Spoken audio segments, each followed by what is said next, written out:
The Southern Police District clarifies that there are two middlemen in the killing of Percy Lapid, one of whom is secured in a BGMP facility. The other middleman has died inside the New Bilibid prison as earlier confirmed by the Justice Department. Matagal na natin alam yan, ilang araw na rin, no? Hindi lang natin masabi kasi may ongoing police operations. Ayaw nating mapahamak itong ginagawa ng police, kaya itinago na lang muna natin sa ating sarili. Dalawa po itong ating middleman na kumontak po sa kanila. At yung isa nga po ay nadidito po sa BGMP. Aminado si Justice Secretary Boying Remulla na nagkulang sa koordinasyon ang PNP at DOJ kaya hindi na secure ang buhay sa bilibid ng umano'y middleman sa pagpatay kay Percy Lapid. If I was informed that we had to secure somebody inside Bilibid, that could have been done very early. Like the last time they requested me to secure the other possible witness, in 1.5 hours, the person was already with the police. We were able to secure the person immediately. But I was not informed by the police about this. More twists and turns in the murder case of broadcaster Percy Lapid. Today, another person of interest emerges, while a second supposed middleman is in police custody. The Bureau of Corrections chief gets suspended over the death of a key suspect in the case. All these developments and more in this episode of The Chiefs.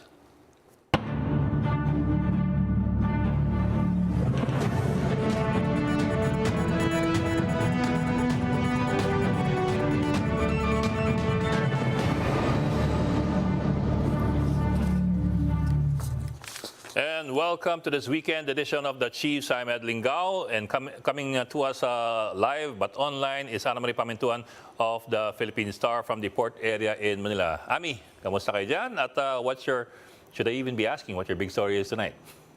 Siyempre, yung lalong nagiging masalimuot na malaking story na, but aside from that, may bago tayong PDEA chief na wala na si Wilkins Villanueva na palitan ng dating SAF commander, si Moro Lasso.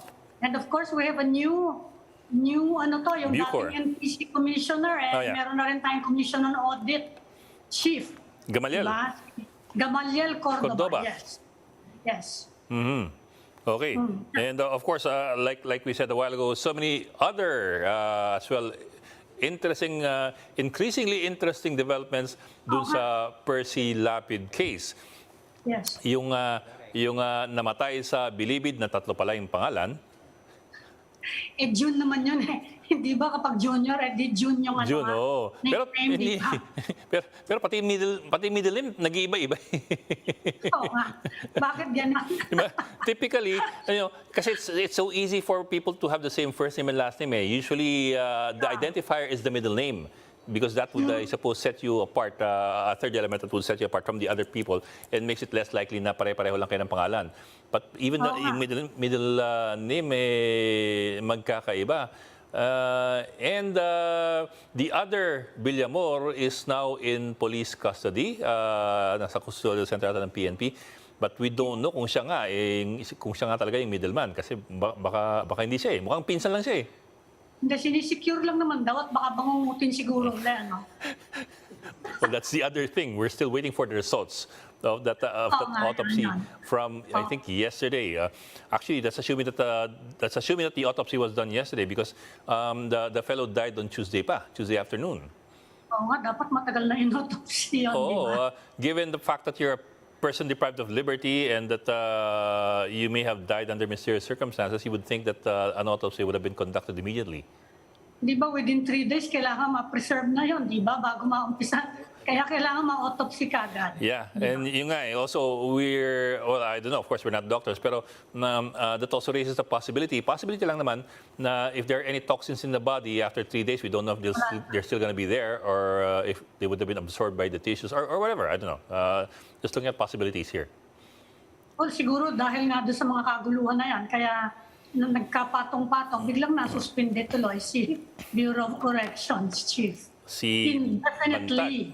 Mm-hmm. Indefinitely. Yeah. So there, we have all these and more in our episode for tonight. So we will just, we will go into a break first. Diba? We will speak to our first guest after a short break. So keep it right here on One News.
Welcome back to the Chiefs. More questions arise by the day on the Percy Lapid murder case. Let's bring in our first guest for tonight. On the phone is Police Brigadier General John Kirby Kraft, the Director of the Southern Police District, as well as also the head of the Special Task Group that is currently investigating the Percy Lapid murder. Sir, maraming salamat for joining us at welcome to the Chiefs.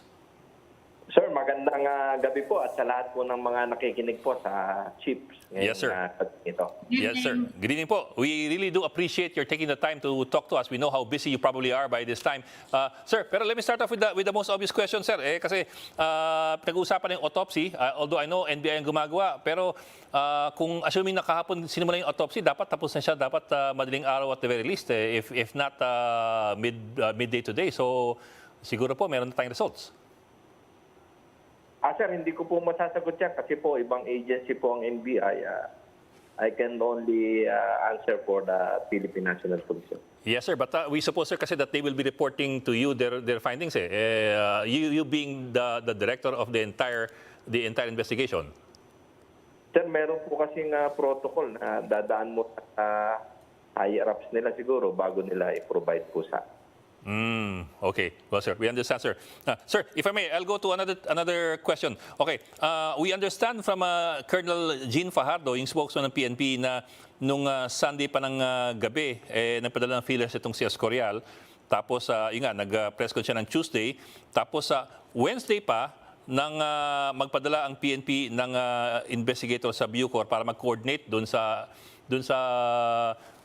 identity ni Villamor, yung supposed middleman. That's that's 3 days after the surrender of Escorial. We were wondering if you're looking into that. Bakit ang tagal ng ang tagal bago makapagkilos yung PNP para i-identify at i-secure ang potentially critical witness or suspect? Sir, meron po tayong mga proseso pong ginawa bago po natin siya ipinresent noong Martes po. So actually po, natapos po ang kanyang extrajudicial confession nung halos mag-uumaga na po ng 18 po, midnight na po noon. Ng Tuesday? Opo, ng madaling araw at nung kinabukasan nga, siya po ay present po sa isang press con sa Camp Crame. Tayo naman po ay may mga coordination po tayo. Siyempre po, ibang institution po itong Bucor, hindi po ito sakop ng ating DILG. So meron po tayong mga protocol, gaya ng binabalidate pa po natin kung talagang totoo ba yung sinasabi ng ating self-confessed gunman na itong taong ito ay nadoon po sa National Bilibid Prison. At tayo po ay nagkaroon po ng pagtawag muna, sineverify, tinatanong kung may taong gano'n. At nung sumunod na araw, yun na po yung pinaka-formal nating nagdala talaga tayo ng sulat. Tayo naman po ay nabigyan nila ng certification na wala pong taong ganong nakakulong po sa National Bilibid Prison. Yung Crisanto. Villamor Jr. Opo. Okay, Ami. General, dahil nga sa mga report na dalawa nga daw yung middleman, tinatanong mga tao, yung isa nasa inyo, nasa BJMP, under the custody of BJMP, kumusta na po yung sitwasyon ng pangalawang yan, si Christopher Bacoto? Kasi sinabi ng kapatid kanina ni Percy Lapid, si Mr. Mabasa, mukha daw uncooperative yata yan. Tama ba yun? Anong sitwasyon niya, yung pangalawa? Yan po, nung malaman po natin, binalidate po natin at inalam po natin kung ito po ay talagang nakakulong po sa BGMP. At nung ma-confirm po natin na doon, immediately po nakikipag-usap po tayo sa BGMP leadership kay General Iran. Siya po ay nangako sa atin na poprotektahan niya po itong taong ito under the protection of the Bureau of Jail Management and Technology. Pero tama nga ba, uncooperative daw, para daw ayaw makipagtulungan sa mga otoridad? Tama ba yun? Ma'am, ongoing pa po yung sinasagawa nating pakikipag-usap, pakikipag-dialogue sa kanya na magbigay po siya ng statement. So sa ngayon, hindi pa po tapos yung ating sinasagawang pakikipag-usap sa kanya. Pero at this point, alam na ba? Kasi tinatanong ng mga tao, paano daw nag-communicate yung isang inmate sa NBP saka yung isang inmate ng BJMP? Alam na ba natin kung paano nangyari yan? Kasi sinabi daw si Mr. Bacoto nga yung namigay ng pera, samantalang si yung namatay ang nag-contact dun sa mga hired guns. Paano ba silang nagko-communicate? Ma'am, ayon po sa ating gunman, si Joel, na tinawagan po siya nitong dalawa pong ito na naging contact po niya para isagawa po yung pagpatay po kay Percy. Yun lang po, sabi niya, tinawagan po siya. Through cellphone po siya nakausap. Sir, balikan ko lang yun, yung taong namatay, yung Villamor ang namatay doon po sa Bilibid. Yun nga, parang lumalabas, tatlo yung kanyang alias o tatlo yung kanyang pangalan. Crisanto Villamor Jr., Jun Globa Villamor, Jun Garcia Villamor. Tapos yung pang-apat, mukhang pinsan, ngayon nasa kustudiya ng PNP. Do we know for a fact or do we have any idea or any inkling already kung yung namatay ang talagang middleman o yung buhay yung middleman? May clarity na ho ba doon? Base po doon sa ipinakita po nating larawan nung namatay po, nung nasa morgue po ito, pinakita po natin doon sa Kay Mr. Escorial. gunman, ay kinonfirm niya po, ayun po ay yung sinasabi niyang affidavit na si Crisanto Villaroman. Yes, sir. Yes, sir. Sa record naman ng Bucor, ito po ay si June Villamor. Yes, sir. Well, actually, sir, that leads me to my second question. Kung nag-uusap lang sila sa telepono, paano na-identify nitong si Escorial yung mukha nitong si Villamor na namatay sa Bilibid? So, ibig ba sabihin nun, nag-face-to-face sila somehow o magkakilala sila dati pa? Have you gone into that? Lumalabas po na matagal na po silang magkakilala at galing po sila sa isang lugar, sa Leyte. General, kasi ang sinabi sa amin ng PNP spokesperson, kiniklaim daw ni Escorial na it's not his first hit, no? Na mukhang parang grupo daw yan, na talagang hard guns. Na-verify niyo na ba kung may mga napatay na nga siyang iba? Saka sabi ni Mr. Mabasa, napansin daw niya parang magaling bumarel yung si Escorial.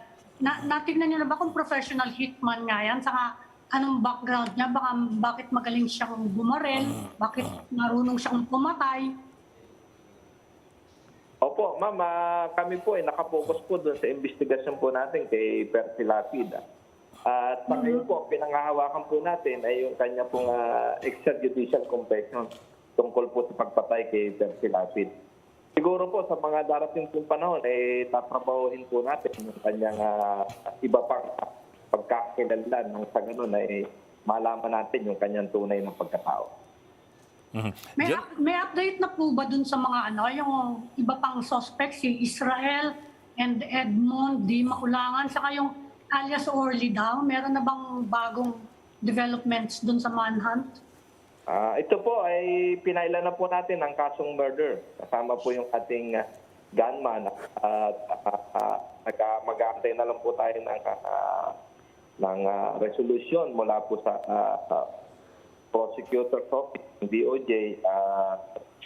Nang sa ganun po ay malabsan na rin po ito ng warrant of.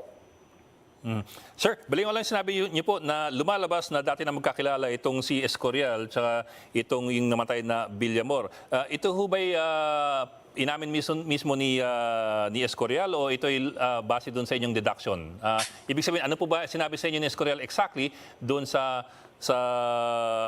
kanyang relasyon with Villamor? Kasi meron din, sir, meron din report na magkababata raw sila.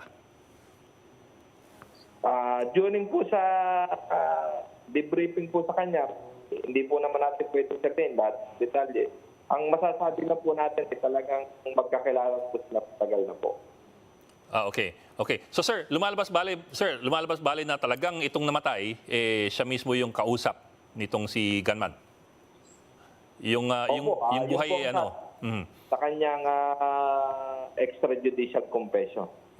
Ito pong buhay, itong Villamor na buhay, mukhang hindi siya ang middleman. Hindi po. Ito po ay kamag-anak po itong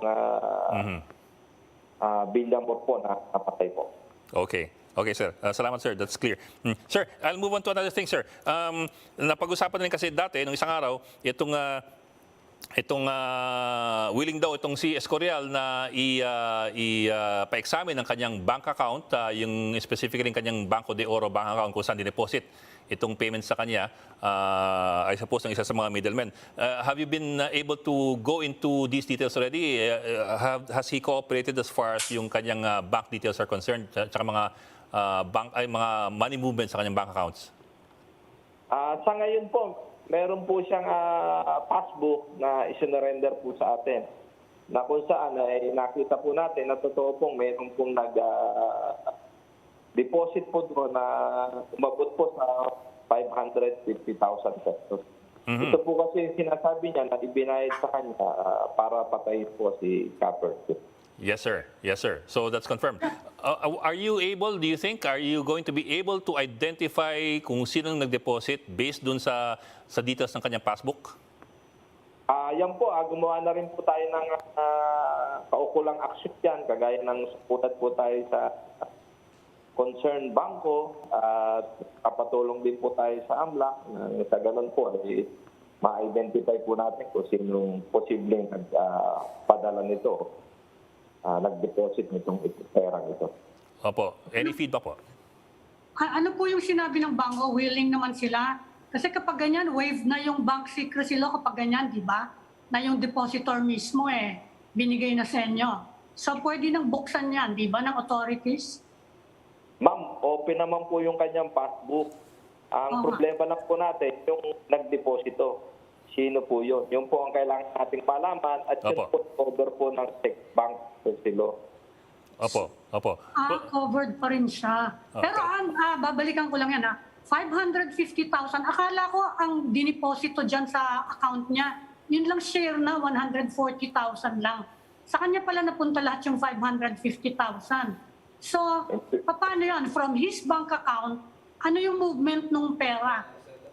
Paano? Siya rin ba nagdeposito ng mga share ng iba? Binigyan niya po yung mga kasamahan niya po na kanya-kanya pong parte. Siya nag-distribute? Opo, siya po. Sorry, pala pa rin. Paano yun? Nakakulong siya Nag-withdraw siya ng pera tapos... Gunman po yun, ma'am. Gunman po yung ating pinag-uusapan, ma'am. Hindi po siya nakakulong. Winithdraw niya, tama. Winithdraw niya tapos pinamigay niya. Siya namigay. Pinadala niya po sa mga kasama niya, yung Dimakutangan Brothers, yung alias Orly, itong nakakulong sa BGMP, at itong nakakulong sa National Deleted Place. General, balikan ko lang yung tanong niya amin kanina. Kung meron na pong feedback doon sa inyong ka-coordinate, whether BDO o AMLAC, doon sa bank details. I understand po ang sinasabi ninyo na yung third party, ibig sabihin yung nag-deposit, that would still be covered by the bank secrecy law. Pero yun nga that may be waived by AMLAC if it comes to that. So we're wondering po kung meron na pong results o may feedback na from either BDO or AMLAC doon sa possible identification ng third party na yun. Sir, mahaba-haba po po proseso ito. Opo. Mabilis pong mag-react po yung ating bangko po.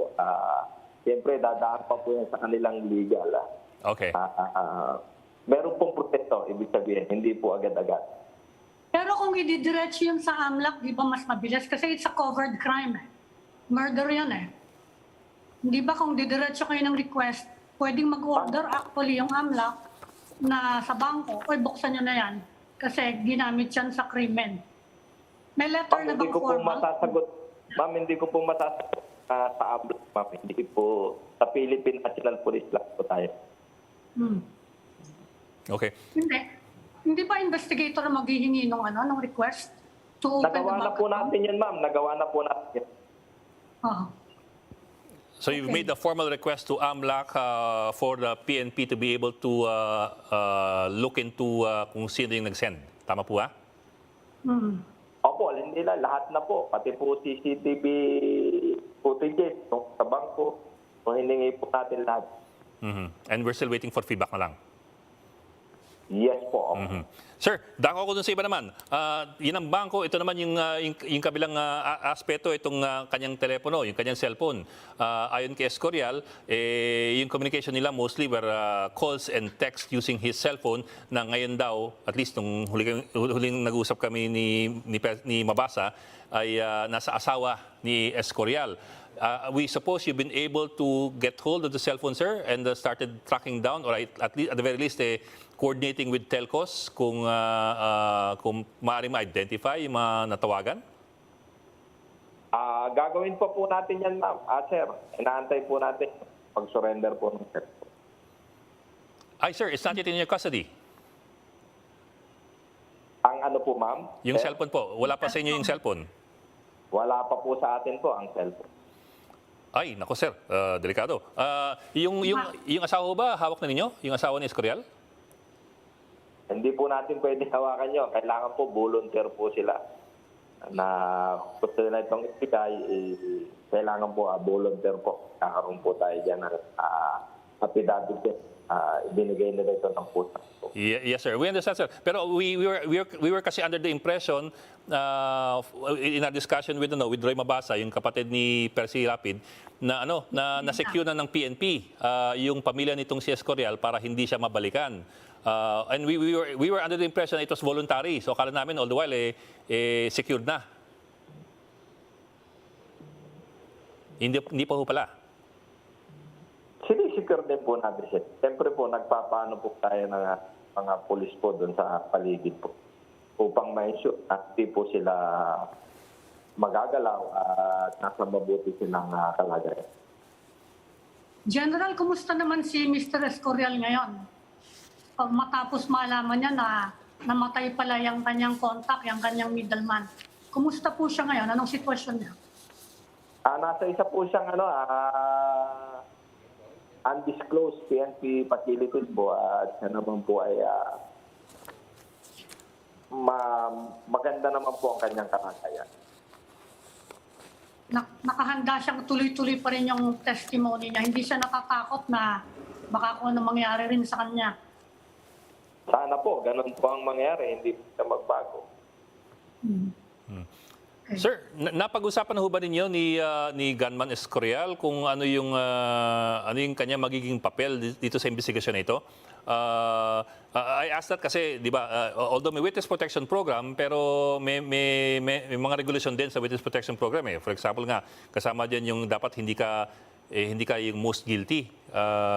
Napag-uusapan na ho ba ng PNP at ni Escorial kung anong kanyang magiging papel o kanyang magiging relasyon sa PNP sa investigasyon ito? Wala pa naman po tayo sa gano'n, pero ine-expect po natin. Siguro po yung depende po sa appreciation po yan ng ating prosecutor at ng pamilya kung tatanggapin ka sa pagiging star witness. Pero wala ho bang hinihingi na concession o kondisyon na anuman itong si Escorial habang siya ay nasa inyong kustudiya? Wala po siya hihingi. Okay. Well, sir, we hope for the best in your investigation and we hope to have you again in the show as soon as merong bagong developments. And in the meantime, sir, we also do hope to hear from you as soon as merong may results yung autopsy ng NBI. I understand, sabi nga ninyo, may protocol, pero siguro naman isa kayo sa mga unang titimba ng NBI. Opo, umasa po kayo na ang SITG Percy Lapid ay ginagawa po ang lahat. Kaya nga po tayo napalabas natin itong ganpa na ito dahil sa mga pinagagawa natin. Recover po yung mga CCTV footage niya, makonstruct natin yung crime scene at ma-identify po natin siya. So, muli kami po ay umasa po kayo na patuloy po natin sasagawa yung ating malalim na investigasyon natin. Although nakasuhan na po natin itong mga suspect na ito, so patuloy pa rin kami mag-iimbestiga. Okay. Thank you, General. General John Kirby Kraft ng Southern Police District at ng Special Investigation Task Group. Maraming salamat, sir, for joining us tonight. Salamat po. We are taking... Yes, sir. Salamat po. Salamat po na marami, sir. Mabuhay po ang kapayan ng Pilipino. We are taking a quick break. The Chiefs will be right back.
We continue the discussion on Percy Lapid's killing, and joining us now via Zoom is forensic pathologist Dr. Raquel Fortun. Maraming salamat for joining us tonight, ma'am. Doc, thank you for joining us and welcome back. Good evening. Good evening, Doc. Yes, Doc. Well, Doc, kagabi kasi pinag-uusapan namin kayo dahil nabanggit kayo by among other people, Secretary Remulla, and also si Roy Mabasa, yung kapatid ni Percy Lapid. They were both looking at the possibility of getting you to conduct an independent autopsy on the body of itong si Villamor, yung namatay sa Bilibid Prison. Have they gotten in touch with you, ma'am? And have you responded? No, wala. Ay, wala at So all? far, Wala at all? They haven't gotten in touch with you at all? Wala man lang paramdam? I have not received any word about the case. Okay. Ma'am, kung Pero sakali... Doc, sa nakita niyong nangyayari, I'm sure you're following the events, Sa nakikita niyo doon sa pag-handle ng sitwasyon na yon, from the reported death doon, dinala daw sa ospital, pagdating doon, DOA na, kailan dapat inumpisahan yung autopsy? I really don't know the details of the case. But yes, my comments about, handling a death which happened inside a jail facility in other countries where you have a proper death investigation system at work, that is one case that automatically the death has to be investigated. You don't need a requesting party, consent from the relatives, and so on, simply because this is an individual under custody. The state has to check what happened. So kung Bureau of Corrections yun, I don't think they have may capability ba sila for an autopsy? Kapag ganun within the New Bilibid prison, normally, sinong nagko-conduct ng autopsy if ever na any autopsy at all is done? Well, ideally, hindi yan kanya-kanya. Precisely, you have a death investigation system and there's an office in charge. And in other countries, they have medical examiner offices, for instance. And this is an independent office. This is under the Department of Health, not police. Okay. Because that gives them independence. Yeah. And that really is a health concern. I keep saying that. Ma'am, I'll give you a timeline lang. Nung Tuesday kasi siya namatay daw, Tuesday ng hapon. Wednesday, dumaan. Thursday, in-announce na i-autopsy. Is a problem? You have a death. I think he was brought to the hospital to be pronounced or something like that. Apo. And so what happened to the body? Typically in the Philippines, everybody depends on the funeral parlors. So dinala yan sa funeraria, most likely. Pagdating sa funeraria, dapat yan merong storage. But again, if you depend on funeral parlors, they really are not equipped for forensic examinations like this. Malamang yan, I'm guessing that the body had been embalmed in the meantime. Oh, no. Embalmed? I don't know. Just ask NBI. What kind of autopsy were they able to do? Was it still a fresh body? I'm crossing my fingers na somehow yung funeraria na yun ay merong body ref. But that would be unusual. Ang mga may mga body ref, yung mga big-time funeral parlors and hospitals. So was that body refrigerated and preserved such that when you do an autopsy, you can still collect samples for toxicology? I wonder. Yung embalming, malaki bang impact nun sa resulta? Malaki bang impediment yun kung sakasakali? Halimbawa toxicology, halimbawa kung nilason, maaapektuhan ba yun? Yun ang problema. Kasi embalming entails, it's chemical preservation. Yes. You introduce chemicals. You suck out the fluids. That would include blood vessels na sinira mo. But basically, you are introducing chemicals and therefore the body would no longer be suitable for toxicology. That's the problem. So the fresh is best. Kasi sabi ni Roy Mabasa, ang pagkakaalam daw niya, ang kinamatay bangungot. Ang sabi naman, that's pancreatic failure, di ba? Ang sinabi naman ni Justice Remulla, hindi daw nakahinga on the way to the hospital. Nakalimutan yata huminga, ewan ko. Paano yun? Can you determine pancreatic failure? Madali bang gawin yon sa autopsy? In the first place, yung bangungot they say it's pancreatitis or inflammation of the pancreas. Mali yun. What we know right now is it has something to do with arrhythmia, heart. It's a sudden death. It's a syndrome. You have a certain group of people na susceptible to it, but it's not pancreatitis. And anyway, if it is pancreatitis, when you do a proper autopsy, a pathologist would know, would identify it as pancreatitis. It's not. Yung mga, narinig ko, parang may nagsabi na it's a natural death. Yes, ma'am. Kasi wala raw obvious signs of violence on the body, like stab wounds or bruising or gunshot wounds. Wala raw ganung obvious na signs on the body. So they're saying na it must have been natural causes. Well, for you to conclude that it's a natural death, that means you checked. that means you are capable of checking. And really, the doctor best, most suitable for something like that is a pathologist. Even a pathologist will do the examination. Hindi ka pwedeng mag-conclude na natural. Anong nangyari? And if it's a forensic case, again, in an ideal situation, the forensic autopsy entails also toxicology. But I wonder if that can still be done here. Yeah, kasi ma'am, kung 2 days after death yung autopsy, either nailagay sa isang matinong ref or inimbalsa mo. Kasi you can't have, I suppose you can't have the body sitting around for 2 days without any means of preservation. Tama ho ba? Yeah. Yeah, that's why in the Philippines, automatic, ini-embalm. Minsan nga, nauna pa yung embalming kaysa sa autopsy. O kaysa sa police. Minsan necessity. Doktor, nasosobrahan siguro akong panood ng TV, no? Hindi ko naman sinasabing ganito nangyari, pero halimbawa, yung sa mga napapanood namin sa TV, yung inmate, pinatungan ng yung mukha ng unan hanggang mamatay. Makikita ba yun? Makikita? Kung mag-autopsy, will it show? Asphyxia is also one cause of death that may not be will not be evident. Mahirap. And that's why the autopsy usually does not stand alone. You look at the totality of evidence. Circumstances, what people are saying, the scene, etc. But yes, that is true.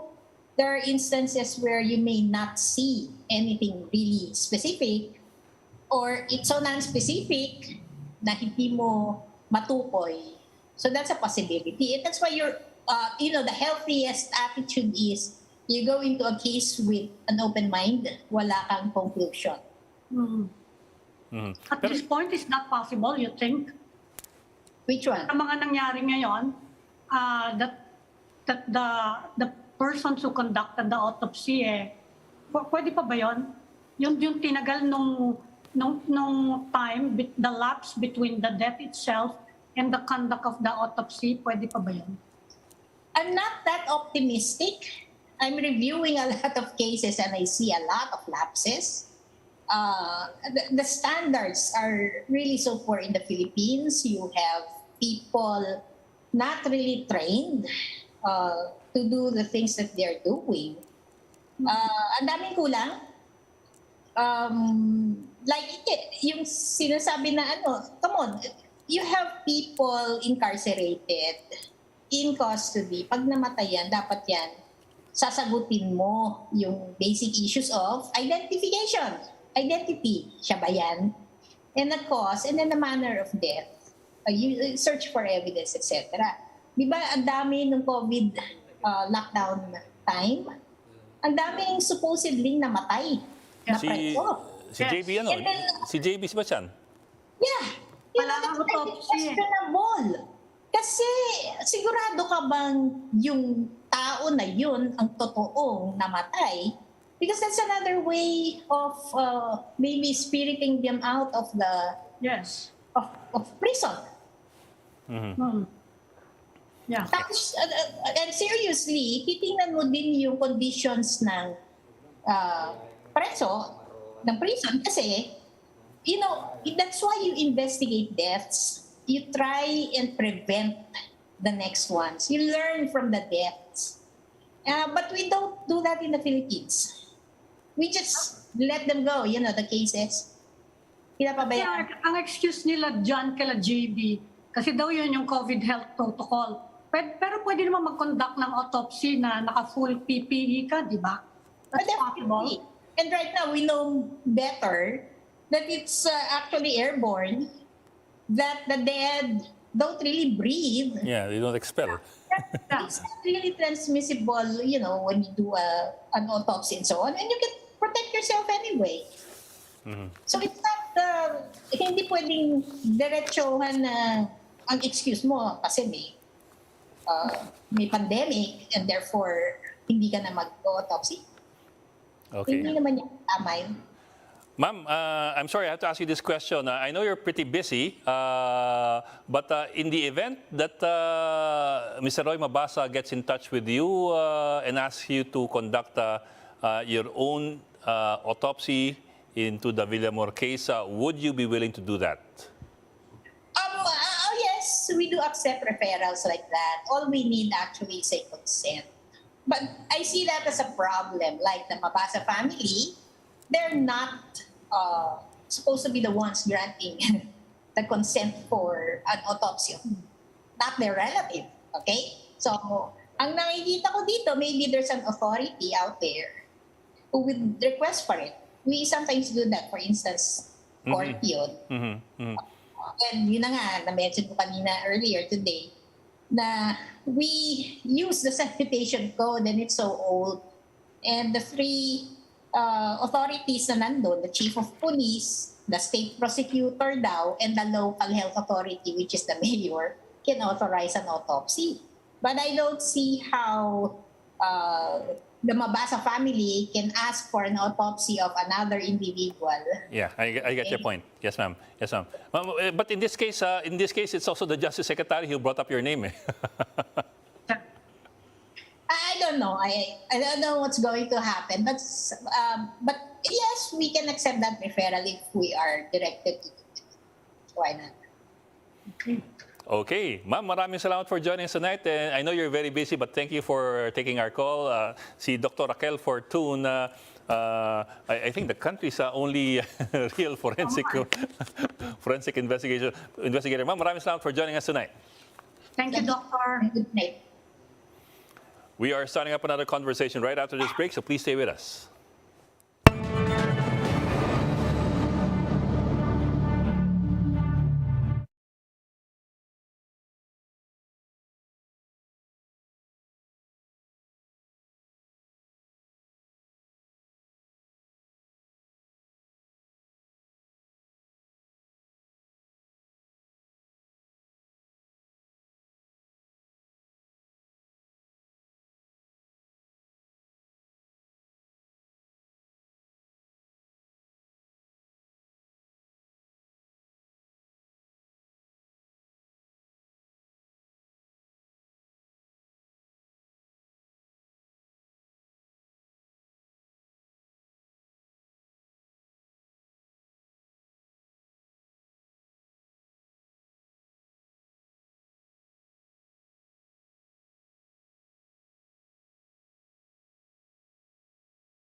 The Health Department has confirmed the local transmission of the XBB and XBC subvariants in the country. Ayon kay DOH Epidemiology Bureau Director Althea de Guzman, naitala ito sa Western Visayas, Davao at Soc-Sargen. The DOH earlier detected 81 cases of the XBB subvariant and close to 200 cases of the XBC variant. Both variants are believed to evade vaccine immunity more compared to previous Omicron variants. Nandito na naman tayo. Every time may lumalabas na variant, nagkakagulo na naman. Hindi pa ba tayo nagsasawa dito? Kasi di ba, isipin nyo, yung Lambda, kung ano-ano pinagsasabi ng mga tao, wala nangyari. Yung XE, ganun rin. Yung Centaurus. So, don't panic. The vaccines will continue to protect us against severe disease. And as long as we do due diligence, we continue to use the tools that we know work, we will be okay. The Health Department confirms the local transmission of the Omicron XBB and XBC variant. Can we still depend on vaccines for protection? And here to discuss the latest in their vaccine development is Moderna Senior Vice President and Emerging Markets Head, Mr. Patrick Bergstedt. Good evening, sir, and welcome to the Chiefs. Good evening. Thank you very much for the opportunity to join your program. Well, thank you, sir, for joining us tonight. Sir, of course, we want to go into the bivalent vaccines and boosters and what they mean to us. But in the meantime, that you're not yet here in the Philippines because we still have the old boosters and vaccines. Exactly what should we be worried about with this XBB and XBC variants and subvariants with the vaccines and boosters that we already have, the existing ones? Ed, thank you for the question. I think what's very important is firstly to start from the beginning. And when we look at the contribution that vaccines have made over the last 2 years, there is without doubt that vaccines have been instrumental in saving a huge number of lives, death, and in helping to create a healthier society. With that said, in the Philippines, unfortunately, we have had over 60,000 deaths, and on a weekly basis, we still have between 30 and 40 people dying from COVID-related diseases in the Philippines. This is tragic when we take into consideration that vaccines can prevent hospitalization, can prevent death. The data is overwhelming in that. I think for your audience watching the program this evening, what's important to know is that the virus that started and created COVID-19 2 years ago has changed significantly. This is not the same virus in 2022 as what started the infection, the pandemic in 2020. So the virus has changed, and it's important that the vaccine also be updated.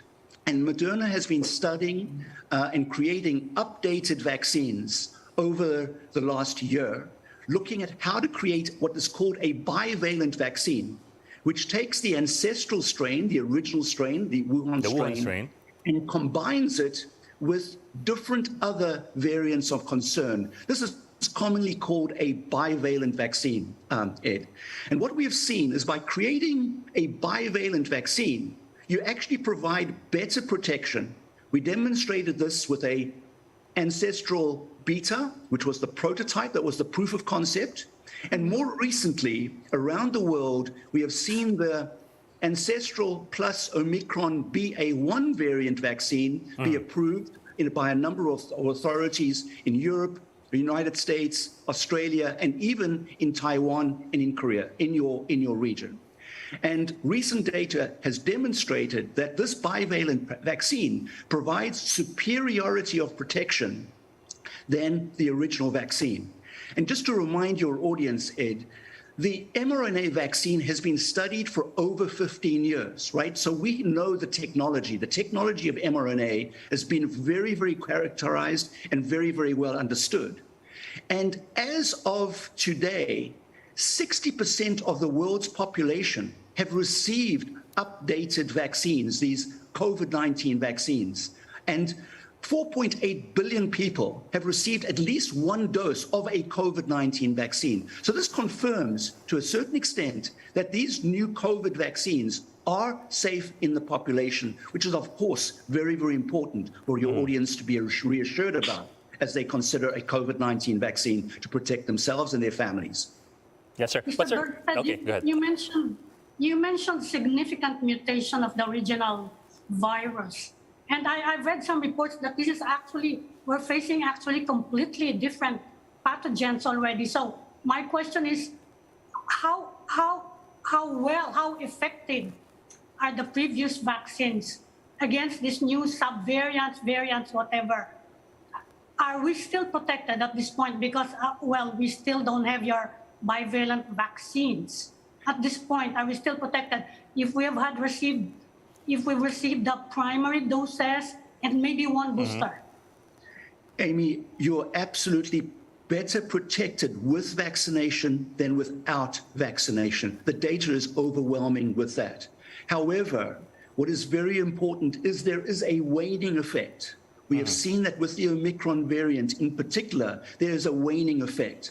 And so it's important that if you have underlying disease, if you have cardiovascular disease, if you have diabetes, if you are concerned about wellness and your health, it's absolutely important to have another booster, but more importantly, to get in line when the new bivalent vaccine becomes available.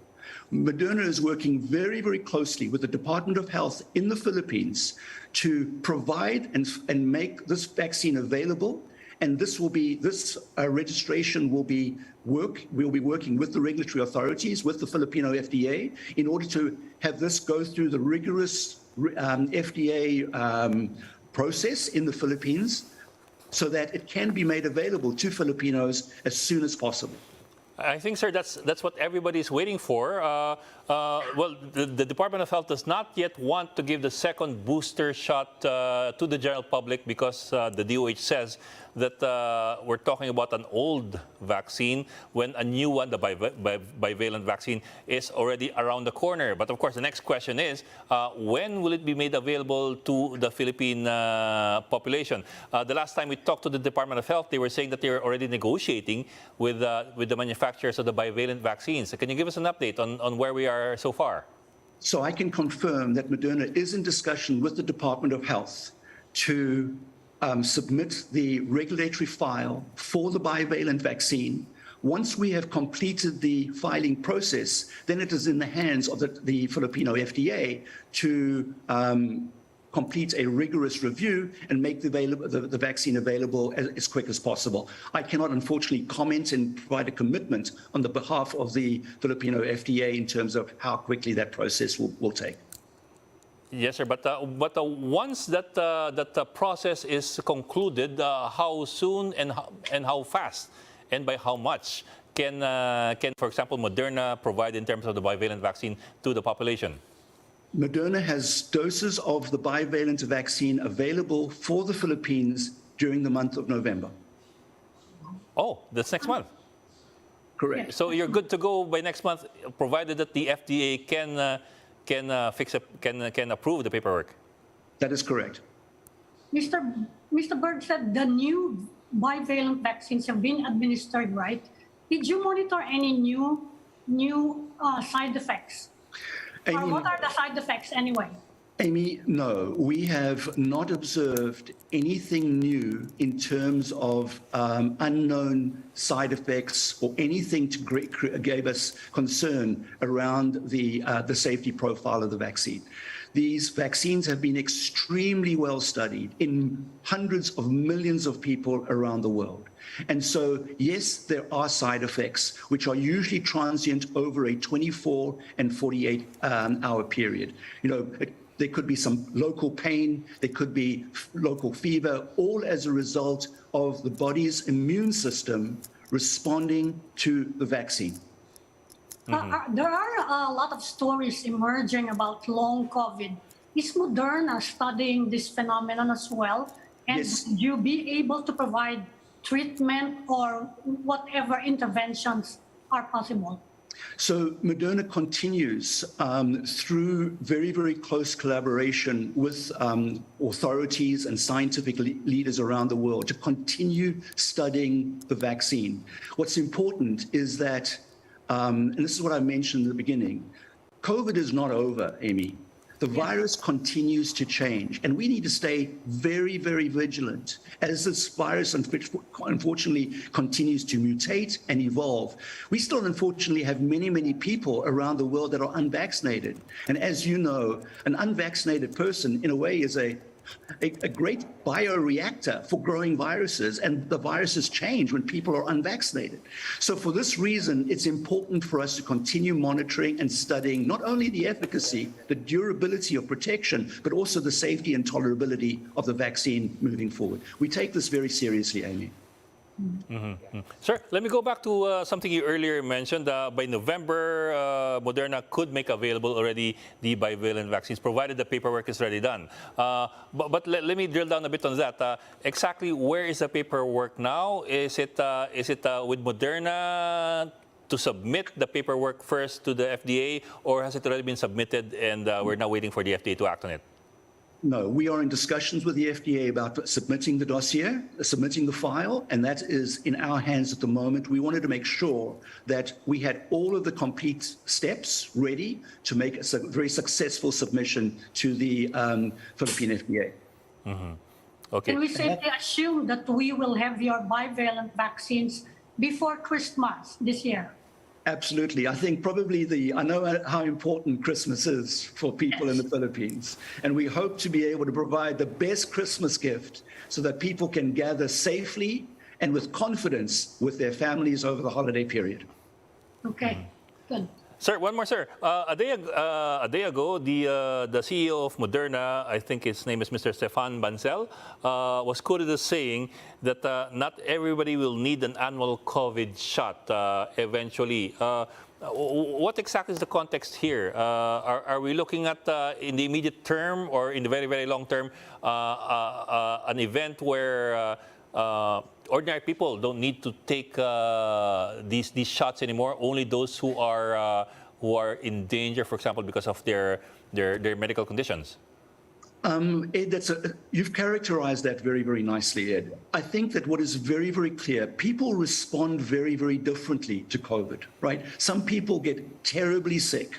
Some people end up in the hospital. Some people are able to cope with a milder disease, very similar to influenza, for example.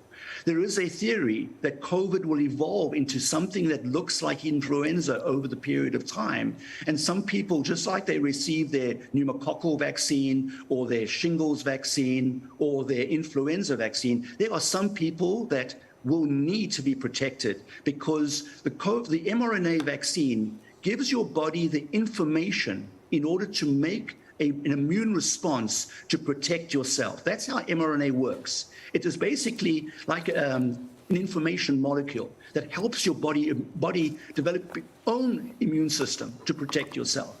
And some people have very poor immune systems and they really need some help. And that's where really mRNA provides an important armamentarium in helping you protect yourself in the future. So, long answer, I apologize, Ed.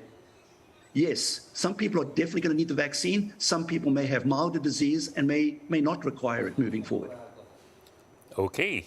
And, well, we hope to have your bivalent vaccine by Christmas or before Christmas. So we'd like to say thank you very much to Mr. Patrick Bergstedt, Moderna Senior Vice President and Emerging Markets Head. Thank you for joining us tonight. And ingat po parati. Maraming salamat. Thank you very much indeed. Thank you.